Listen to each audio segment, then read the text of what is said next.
Hare Krishna. ISKCON Tallapudi వారి ఆహ్వానం.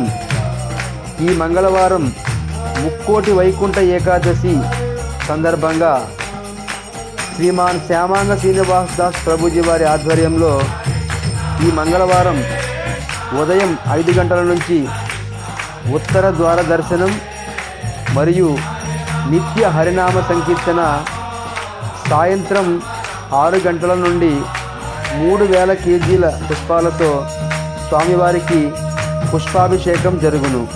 మరియు ఎంతో అద్భుతంగా కన్నుల పండుగగా వైకుంఠాన్ని తలపించేలా అద్భుతమైన అలంకరణతో సాక్షాత్తు ఆ దేవదేవుడు భగవంతుడు జగన్నాథ రూపంలో మీ అందరికీ దర్శనం ఇవ్వబోతున్నారు.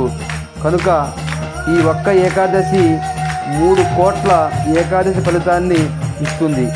ఈ పవిత్ర దినాల్లో ఉపవాసం చేయడం ద్వారా, భగవంతుని దర్శించడం ద్వారా కలిగే ఈ అద్భుతమైన ఆత్మానందాన్ని భక్తులందరూ కూడా పొంది సద్వినియోగం చేసుకోవాలని కోరుకుంటూ, అదేవిధంగా భక్తులందరూ కూడా సహచర భక్తులకు తెలియజేసి తప్పనిసరిగా అందరూ వచ్చి కన్నుల విందుగా దర్శించుకొని మహాప్రసాదాన్ని స్వీకరించాలని ఇస్కాన్ తాళ్ళపూడి అందరికీ ఆహ్వానం పలుకుతోంది.